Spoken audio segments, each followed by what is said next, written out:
الفاتحة. أعوذ بالله من الشيطان الرجيم. بسم الله الرحمن الرحيم. الحمد لله رب العالمين الرحمن الرحيم مالك يوم الدين إياك نعبد وإياك نستعين اهدنا الصراط المستقيم صراط الذين أنعمت عليهم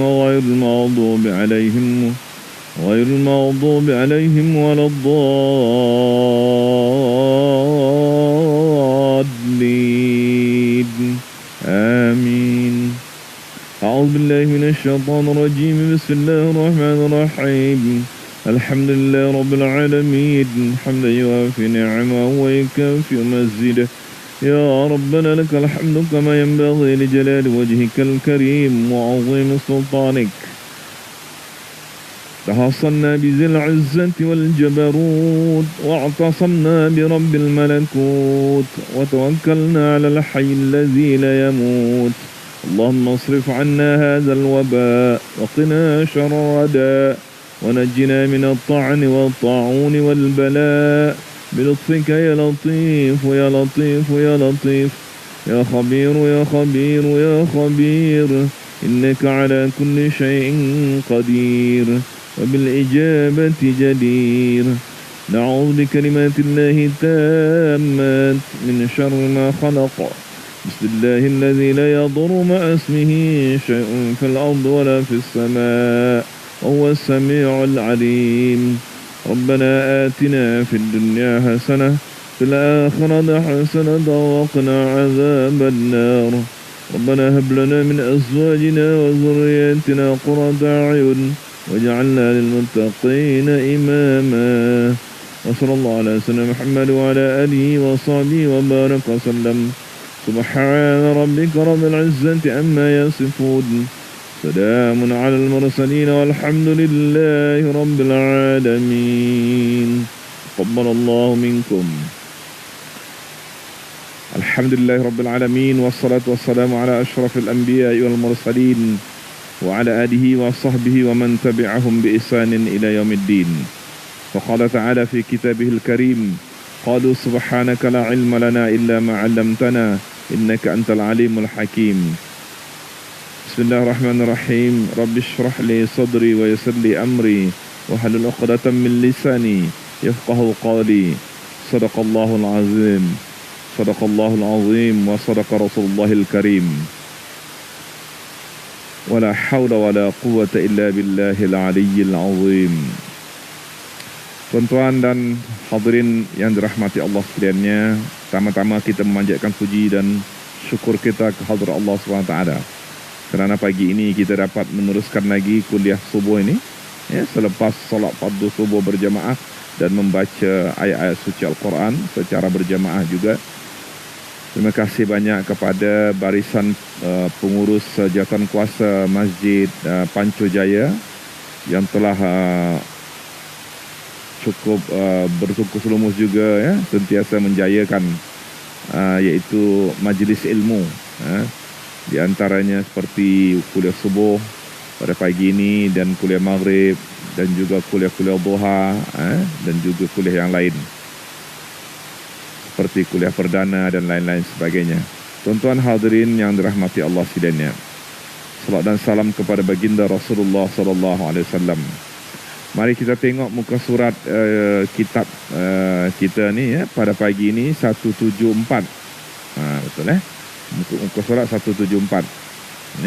Muka surat 174 yang paling bawah tu saya fikir dan Allah menyuruh dan Allah menyuruh bersilaturahim dalam beberapa ayat Al-Quran. Ini masih dalam bab silaturahim. Yaitu menghubungkan hubungan silaturahim dengan kaum kerabat, dengan ahli keluarga dan kaum kerabat terutamanya. Juga kita menghubungkan silaturahim juga dengan kaum muslimin dan muslimat lah. Tapi yang utama di sini tentunya adalah keluarga dan kaum kerabat. Kalau dengan kaum muslimin ni kadang ulama menyebutkan dengan perkataan ukhuwah Islamiyah, iaitu persaudaraan Islam. Tapi kadang-kadang kita sebut juga dalam sesama Islam pun silaturahim juga. Ya. Semuanya yang utamakan di sini kalau melihat daripada beberapa hadis baginda Rasulullah SAW, silaturahim ini difokuskan kepada kaum keluarga dan kaum kerabat lah. Kita tengok dalam perkataan ini, dan Allah menyuruh bersilaturahim dalam beberapa ayat Al-Quran. A'udzubillahi minasyaitonirrajim. Wattaqullaha allazi tasaaluna bihi wal arham. Ya, dan takutlah kamu kepada Allah yang dalam semua hajatmu kamu minta padanya. Dan jagalah dengan baik hubungan family kerabatmu. Ya, dan janganlah kamu putuskan hubungan dengan mereka. Makna keterangan ni kita tidak boleh memutuskan hubungan silaturahim dengan kaum kerabat ni. Dalam satu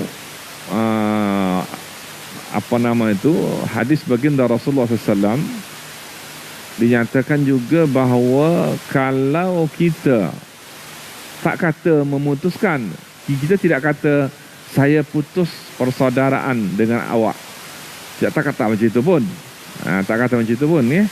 Maknanya taklah sampai kata kerana harta, pamannya kerana harta waris, pamannya maka kata bertengkar, bergaduh, kemudian kata putus persaudaraan antara kita.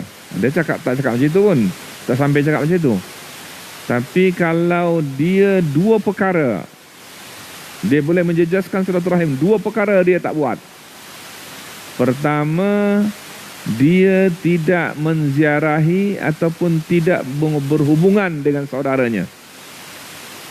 Berhubungan dengan telefon pun tidak, kunjung mengunjungi pun tidak, ziarah menziarahi pun tidak.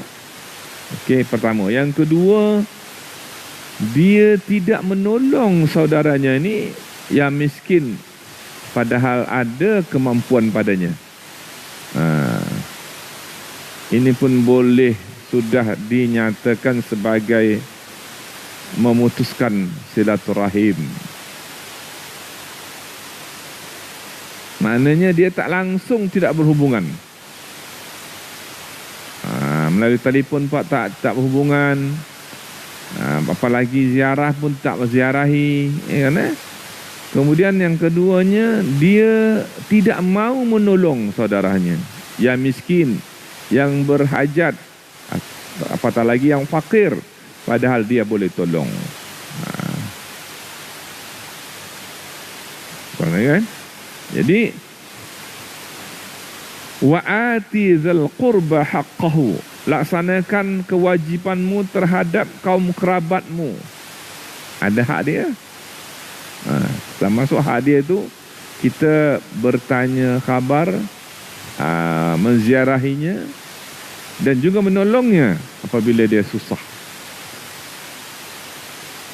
Apatah lagi kita mampu untuk menolongnya. Itu hak mereka.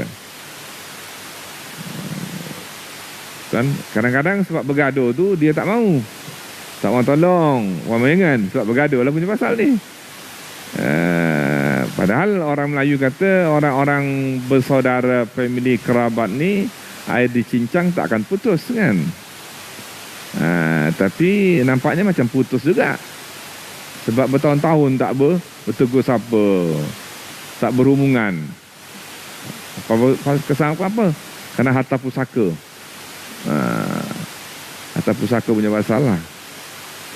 Macam kita ada pepatih Negeri Sembilan ni, tuan-tuan, kadang-kadang ada juga yang kecewa di antaranya segelintir lelaki-lelaki, anak lelaki ni. Pasal apa tu? Belum lagi meninggal. Contoh ni, tuan-tuan, kita tak kata siapa-siapa lah. Ini sebagai contoh sajalah. Dia hebahkan semuanya, sawah, ladang, kobau, itik, ayam, kobun, semua dia hebahkan kepada atau hibahkan. Hibah ni maknanya diberi ketika dia masih hidup lagi. Hibah. Hibah ini boleh dua tuan-tuan. Dalam syariat kita, hibah ni boleh dikatakan sebagai hadiah, ataupun juga satu lagi pemberian kerana dia tak mampu atau dia memerlukan. Pemberian kerana dia perlu. Pamannya dia kena anak perempuan ni perlu ni ladang, sawah, ladang, kebun, kobau ni semua biar anak perempuan lah. Masa kesian tengok dia anak perempuan. Padahal sebenarnya kalau sekira anak perempuan ni dia apabila bersuami dia ditanggung oleh suaminya. Jadi itu pasalnya dalam harta pusaka ni pemberian harta waris lizzakari mithlu hazal unsayain. Lelaki itu patutnya menerima dua bahagian atau dua ganda, dua kali daripada wanita atau perempuan, anak perempuan. Contohnya sepatutnya begitu. Yang ditetapkan oleh Al-Quran begitu. Dua kali ganda lelaki dapat. Sebagai contoh lah, kalau sekiranya dia ada anak lelaki, ada anak perempuan, dua je yang ada, lain tak ada. Contohnya ibu mereka dah meninggal, seorang ayah meninggal. Bagi contoh lah, ibunya pun dah meninggal lebih dulu. Ayahnya meninggal kemudian, ada anak lelaki satu, anak perempuan satu. Misalnya contoh yang mudah lah kan. Maka anak lelaki ini mendapat dua bahagian daripada anak perempuan.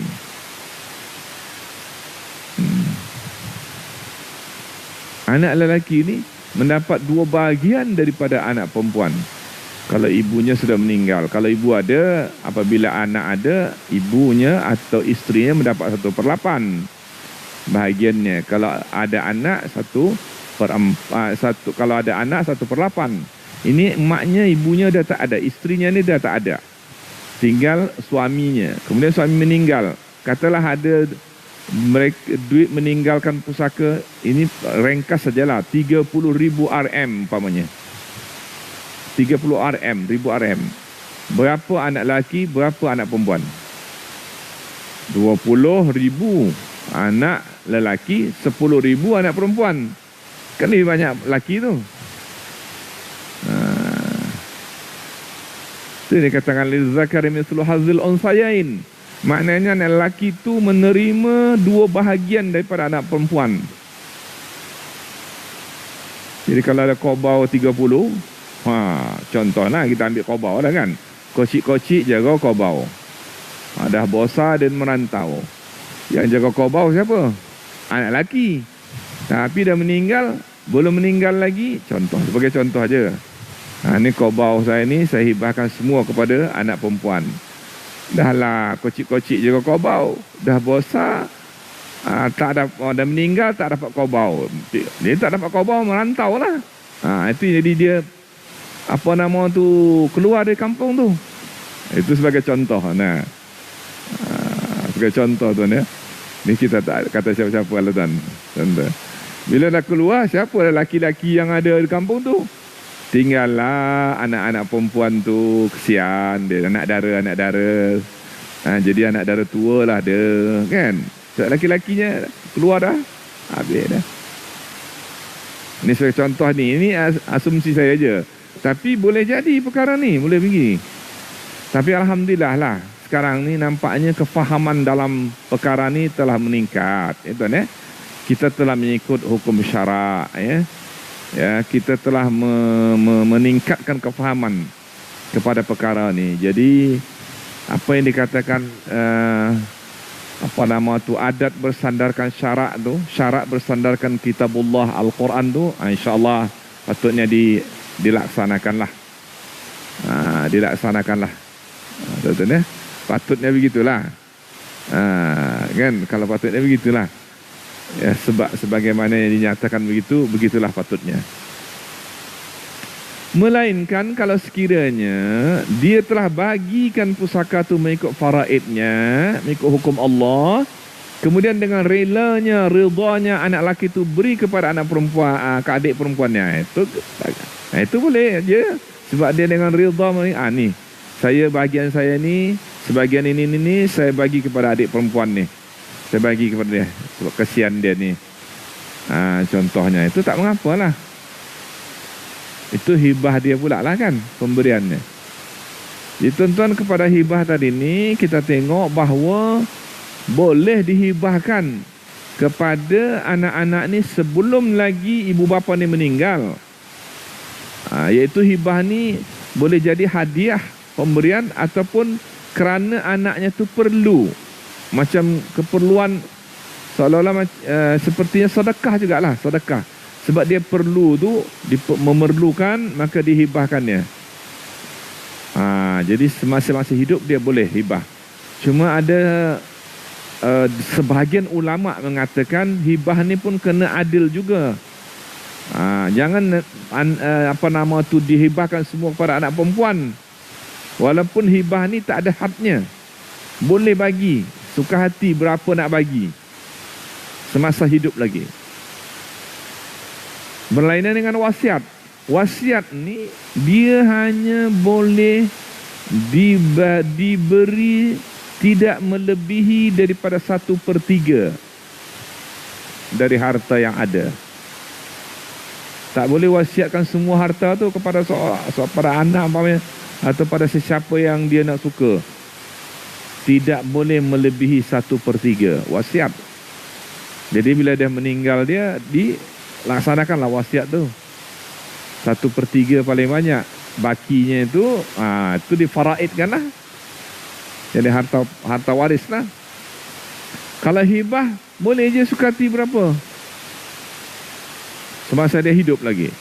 Tapi itu tadi saya kata, kalau kita tengok sebagian ulama juga memberi peringatan supaya jangan hibah ni, supaya hibah ni juga kena adil lah. Jadi itu yang kadang-kadang dia hibahkan tu kan, dia mungkin tak adil kan. Kemungkinan lah tak adil. Sebab dihibahkan semua kepada anak perempuan. Wallahu a'lam bissawab. Mari kita tengok tuan-tuan perempuan ya. Laksanakan kewajipan anda terhadap family, kerabat. A'udzubillahi minasyaitonirrajim. Ini dalam surah An-Nahl ayat 90. Innallaha ya'muru bil 'adli wal ihsan wa ita'i dzil qurba wa yanha 'anil fahsya'i wal munkari wal baghi ya'idzukum la'allakum tadhakkarun.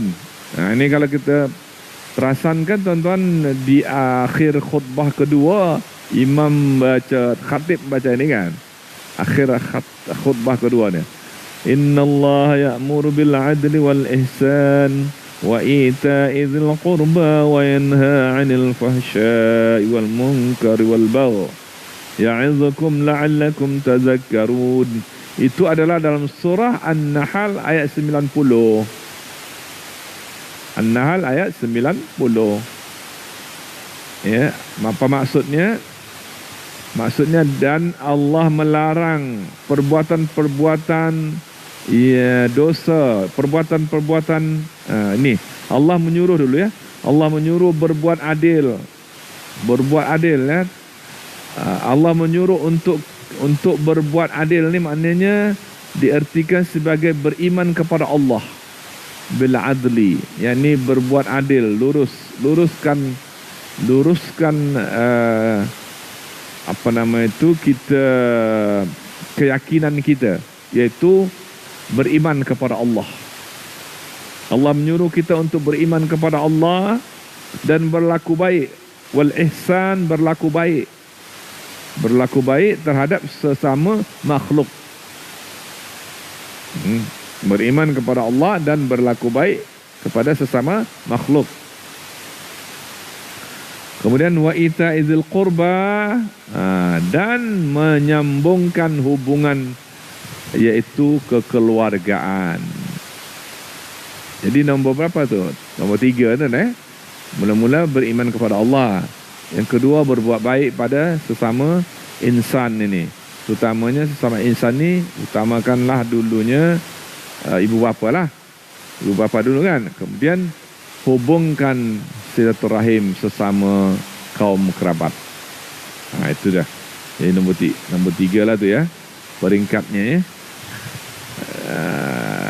Kemudian seterusnya, wa yanha 'anil fahsya'i wal munkar, dan Allah melarang perbuatan-perbuatan dosa, perbuatan-perbuatan keji, perbuatan-perbuatan mungkar, dan juga yaitu wal bagh, yaitu penganiayaan.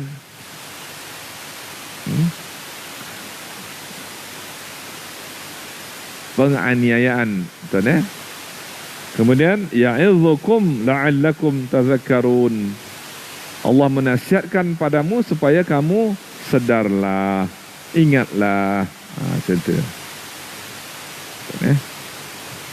Baik, kita tengok seterusnya. Utsman bin Maf'un radhiyallahu anhu berkata, Rasulullah SAW sebagai sahabat karib kepadaku. Seseorang sahabat ni berkata, Utsman bin Maf'un, kerana itu pertama aku masuk Islam hanya kerana malu kepadanya, sebab ia selalu menganjurkan kepadaku supaya masuk Islam.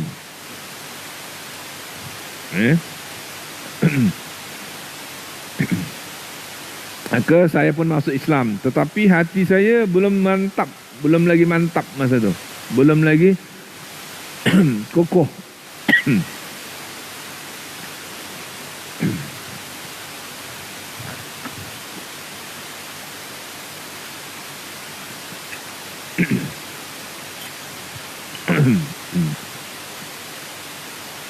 Tiba-tiba pada suatu hari saya duduk dengannya, dengan Rasulullah SAW.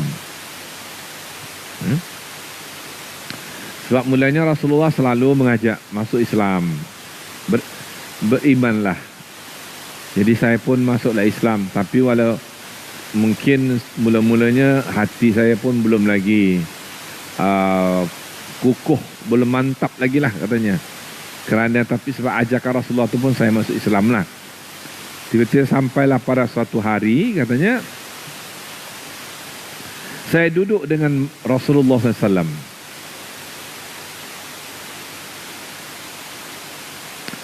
Tiba-tibanya ia mengabaikan saya, seolah-olah ia berbicara dengan orang yang di sampingnya, di tepinya, ataupun di sampingnya. Iaitu duduk bersamanya, dia mengabaikan saya. Rasulullah bercakap dengan orang ini di sebelahnya. Maknanya bukan dengan Utsman ni. Kenapa Rasulullah ni mengabaikan dia? Begitulah. Kenapa Rasulullah ni seolah-olah bercakap dengan orang sebelahnya lagi. Sebelah sini Utsman, sebelahnya lagi Rasulullah bercakap dengan orang. Tapi orang tak ada kat situ. Tak ada, sebelah itu tak ada orang. Tapi Rasulullah seolah-olah bercakap dengan orang sebelahnya. Jadi mengabaikan Utsman ni lah.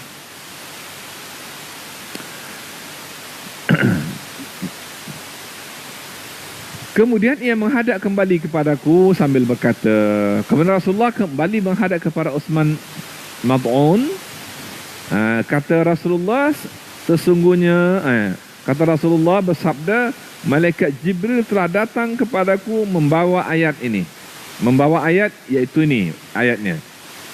Innallaha ya'muru bil 'adli wal ihsan wa ita'i dzil qurba wa yanha 'anil fahsya'i wal munkari wal baghi. Itu ya ayatnya tadi. Sesungguhnya Allah menyuruh berlaku adil, beriman kepada Allah, luruskan hati, luruskan iman, dan berbuat baik, dan mengertilah kewajipan terhadap keluarga. Maka saya berasa sangat gembira dan mulailah meresap iman dalam dada saya. Itu kan mula-mula macam masuk aja lah begitu, masuk Islam, tapi taklah mantap sangat iman tu dalam dadanya.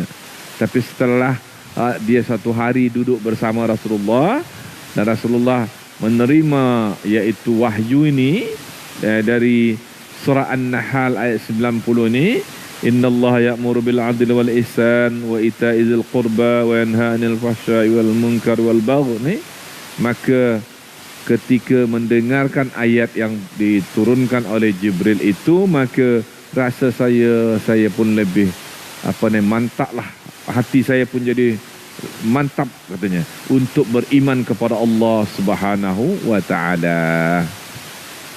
Katanya merasa gembira dan mulai meresapkan iman itu dalam dada saya. Maka saya bangun dan pergi kepada iaitu Abu Talib. Abu Talib ni ada bapa saudara Rasulullah sallallahu alaihi wasallam. Dan saya beritahu bahawa saya tadi duduk dengan anak buahnya. Kalau dalam bahasa Indonesia terjemahan dengan keponakannya, keponakannya, ya kan? Itu anak buahnya, atau dikatakan di sini keponakannya, yaitu siapa? Si Osman ni berkata menjumpai Abu Talib, bahwasanya turun ayat ini, ayat surah An-Nahl ayat 90 tadi. Innallaha ya'muru bil 'adli wal ihsan tadi. Kemudian Abu Talib berkata, bila mendengar cerita itu, Abu Talib berkata, ikutlah Muhammad. Kan?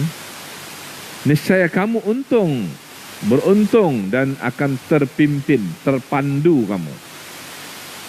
Demi Allah, anak buahku itu, anak keponakanku itu atau keponakanku itu hanya menganjurkan kepada akhlak dan budi yang baik.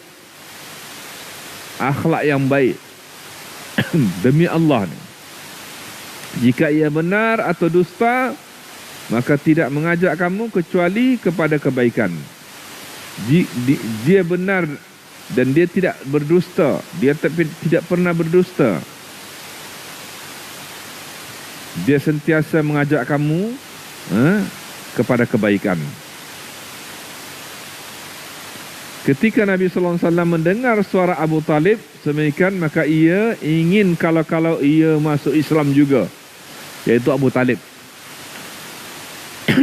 Maka diajaknya masuk Islam, tetapi Abu Talib menolak. Turunlah ayat ini. Ayat apa? Innaka la tahdi man ahbabta walakinnallaha yahdi man yasha'. Tengok tuan-tuan, yang Uthman ni sahabat Rasulullah dapat hidayah iman. Abu Talib bapa saudara Rasulullah tak dapat hidayah iman. Bila diajak oleh Rasulullah, sahabatnya Uthman Mab'un ini dapat hidayah, masuk Islam, meresak ke dadanya. Jadi hidayah iman ni meresak ke dada itu adalah hak Allah juga, adalah juga hidayah dari Allah. Kemudian bila dia dengar cerita tentang Uthman dengan bercakap dengan Abu Talib, dan Abu Talib memuji akhlak Rasulullah SAW, maka inginlah juga Rasulullah untuk mengajak Abu Talib untuk beriman. Tetapi tidak juga beriman. Kerana apa? Itu diturun ayat ni, innaka la tahdi man ahbabta walakinnallaha yahdi man yasha'. Sesungguhnya ya Muhammad, engkau tidak dapat memberi hidayah keimanan kepada sesiapa yang engkau suka. Man ahbabta, siapa yang kau sayang. Habib, yang kau sayang sendiri pun, yang kau suka dan amat sayang, kalau engkau ajak tapi hidayah dari Allah tak sampai, tidak juga dapat beriman, tidak juga beriman. Innaka la tahdi man ahbabta, engkau tidak akan dapat memberi hidayah iman kepada orang yang kau sayangi sekalipun.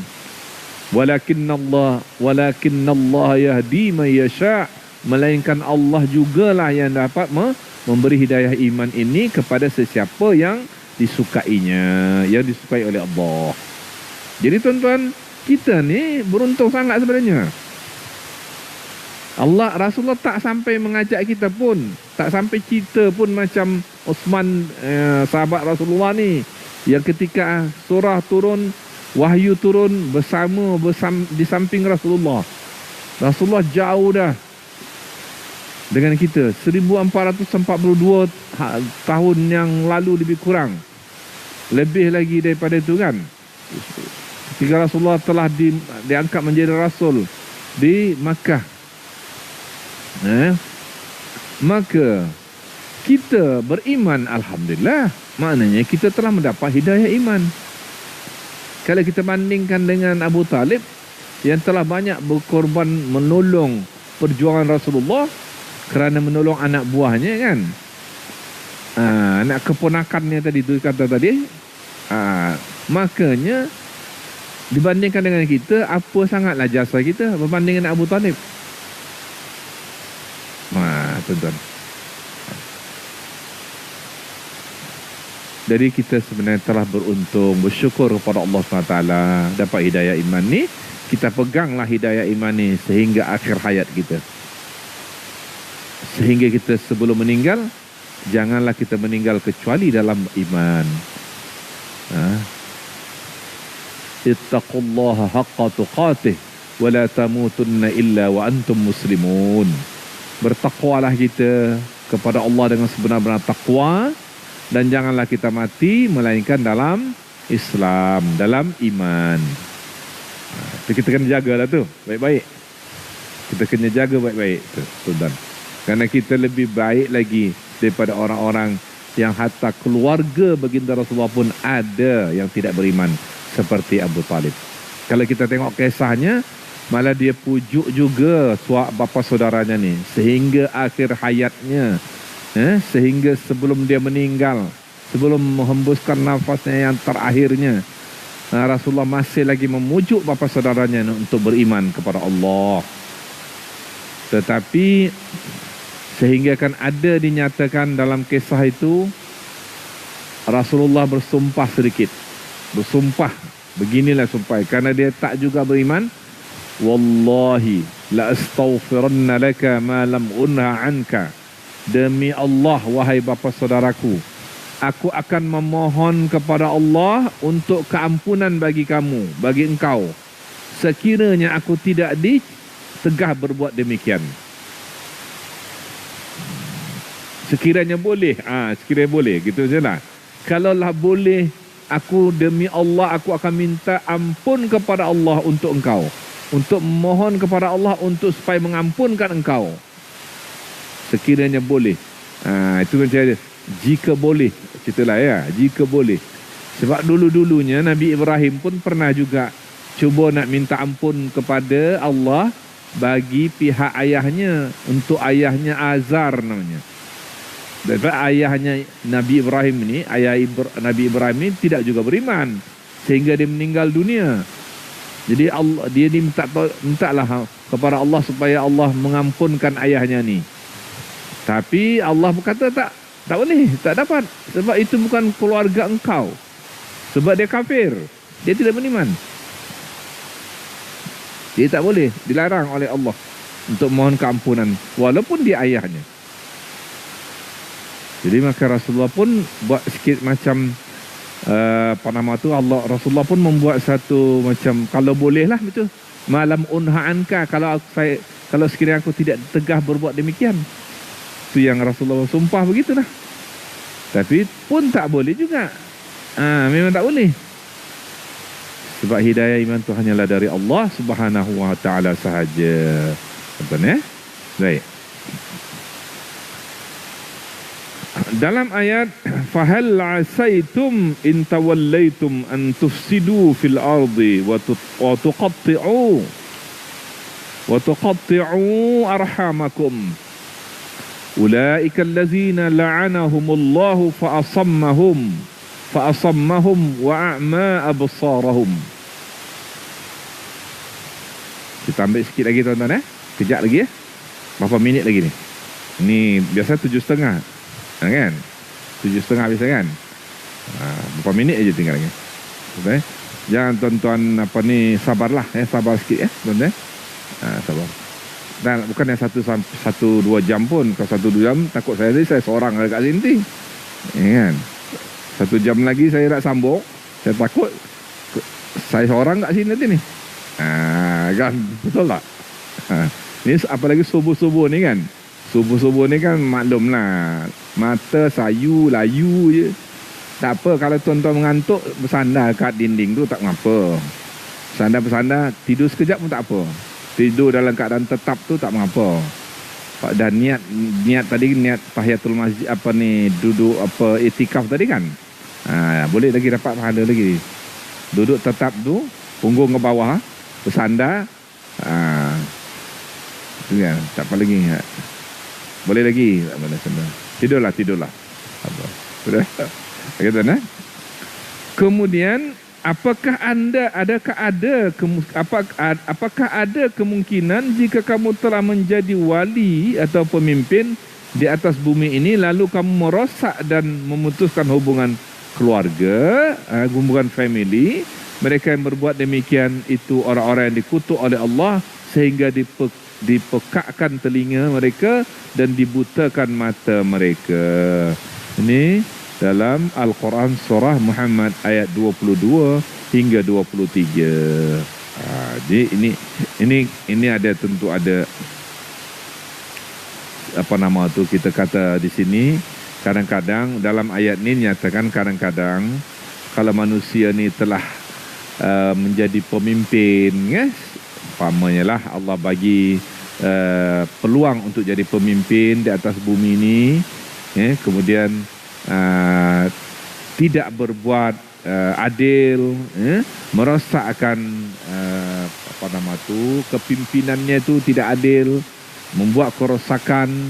Kerosakan ini bukan kerosakan bumi aja, kerosakan sosial umpamanya kan, contohlah macam itu. Kemudian memutuskan hubungan keluarga, sebab bila dia ada pangkat, mungkin ada keluarga-keluarga ini ceritanya dalam gambar, digambarkan oleh Allah dalam inilah, bila dia ada pangkat, tak lagi menghubungkan hubungan silaturahim dengan keluarga yang miskin, kadang-kadang kan tak ada masa lagi nak melawat keluarga-keluarga yang fakir ni, pasal dah pangkat dah besar kan. Mungkin tak ada masa, ataupun mungkin malu ke, segan ke, atau lain-lain ke, wallahu alam, itu terpulang lah kan tuan-tuan. Dulu masa belum pangkat besar, okey, menziarahi balik kampung, paman tolong kan, menziarahi ibu bapa, sanak saudara. Tapi bila dah pangkat besar, tak ada masa lagi dah nak melawat saudara mara yang di kampung, yang miskin-miskin, yang fakir-fakir ni contohnya, atau di mana-mana saja tempat ni dah tak berdapat lagi menghubung, bertanya khabar sebab pangkat dah besar. Ini disentuh dalam ayat ini. Mungkin ada terjadi segelintir kita, wallahu alam. Ini buat ingatanlah kepada kita terutama, iaitu apabila kita di antaranya telah mendapat pangkat yang besar. Tuan-tuan alah, kadang-kadang bukannya keluarga pun, kawan-kawan kita pun kadang-kadang begitu, tuan-tuan ya. Kawan-kawan kita pun begitu kan. Masa dia belum jadi pangkat besar, kita selalu minum teh tarik sama-sama di kedai gerai-gerai tepi jalan je, gerai-gerai kampung je, gerai-gerai kocik je kan. Tapi dah besar pangkatnya, sudahlah, tak boleh lagi minum bersama seperti dulu. Contohnya itu, makanya saya teringat satu buku tuan ya. Dalam buku Jenderal Abdul Haris Nasution. Ini seorang jenderal di Indonesia. Tuan ya. Dia dalam pembunuhan 7 jenderal di Indonesia oleh Parti Komunis, PKI, Parti Komunis Indonesia. Cuba tengok, baca buku dia tuan-tuan. Ada satu ayat tu, satu frasa tu yang saya ingat sampai sekarang. Apa yang dia katakan dalam bukunya. Dia kata apa? Kalau nak tengok sahabat kita yang setia, apabila kita ada pangkat besar, jenderal lah kan, jenderal kan, ramai sahabat-sahabat kita. Dia kata ramai sahabat dia masa dia jadi jeneral. Yalah, 7 jeneral yang hebat-hebat masa tu dibunuh oleh Parti Komunis Indonesia. Dia selamat. Masa tu dia selamat. Artinya dalam cerita tu, dia masa tu di rumahnya, dan asisten, katanya asisten ajudan ke begitu, lebih kurang perkataan. Asisten atau pengawalnya lah. Pengawal pribadinya berjaga di depan rumahnya, remang-remang, tidaklah terlampau terang lampu. Ketika Parti Komunis ini datang, dah bunuh dah jeneral-jeneral yang lain. Tinggal Jeneral Abdul Harus Nasution ni lah kiranya. Yang lain-lain mati dah. Masukkan, mati tuan-tuan, dibunuh masuk lubang buaya. Lubang buaya ni dikatakan lubang, tapi bukan ada buaya kat situ katanya. Tapi dikatakan lubang buaya namanya. Masalahnya lubang tu, masuk situ, dibunuh, diseksa, masuk mati ke dalam lubang tu. Itu peristiwa 7 jeneral. Jadi Jeneral Abdul Haris Nasution ini, ketika Parti Komunis ini datang, pengawal pribadinya di depan rumah ni mengawal, ditanya oleh Parti Komunis ini, mana Pak Nasution, dia kata. Mana Pak Nasution? Jadi dalam begitu-gitu, saya Pak Nas, dia kata. Parti Komunis pun bukan kenal sangat agaknya. Lampu pun kan aja terang. Jadi rupa pun macam sama-sama macam Pak Nasution juga. Pengawal pribadinya ni kan. Dia tangkap, bila dia tangkap dia lawan lah. Pengawal pribadi mesti dia ada, dia punya apa juga kan, kemahiran dia kan. Pengawal pribadi ni mesti ada kemahiran dia. Dalam bergaduh-gaduh tu, Jeneral Abdul Haris Nasution di dalam rumahnya ni, dia tengok bising-bising kat luar tu, dia pun keluar dari pintu belakang. Tuan-tuan boleh baca buku dia tuan kalau ada lagi lah buku tu. Dia keluar dari pintu belakang, tapi sempatnya Parti Komunis ni, berapa orang ni buka dengan apa pintu rumahnya ni, dan dia dah sempat bawa anaknya. Anaknya namanya, saya tak ingat sangat anak itu, tapi anak perempuannya. Saat masa itu isterinya ada Irma Nasution kalau tak salah, nama anaknya tu. Perempuan, kecil, anak kecil. Kalau tak saya namanya tu. Dan isterinya katanya sedang di hospital. Dia tidak bersama dia. Kata dalam buku tu, dia opname kata. Opname itu maknanya di hospital lah. Kan, di hospital. Jadi dia pun lari dari pintu belakang. Sempat tengok oleh Parti Komunis dah masuk ke rumahnya ni, dah bunuh pengawalnya tadi kan, tangkap pengawalnya, masuk ke dalam rumahnya, kemudian tengok dia lari dari pintu belakang, dia bawa anaknya ni lompat pagar pintu belakang, lompat pagar belakang rumah, tapi anaknya ni yang ada Irma Nasution kalau tak salah namanya, tak sempat lepas ke sebelah pagar ni, tersangkut di pagar. Tapi dia sempat melompat. Bila dia nak ambil anaknya, Parti Komunis ni dah sampai dah ke tempat dekat pagar ni, dan dia sempat lari, dan adiknya ni, anaknya ni, adik Irma Nasution ini dibunuh mereka. Dan dia selamat. Jadi tuan-tuan, dia selamat. Dialah satu-satunya jeneral yang hebat masa tu, jeneral Indonesia ni kan. Dan dia kalau dalam buku tu, wallahu alam, dia rakyat Indonesia ketika itu kalau boleh dia boleh menjadi presiden, menggantikan presiden Soekarno kan, sebab Presiden Soekarno ni tidak enggan untuk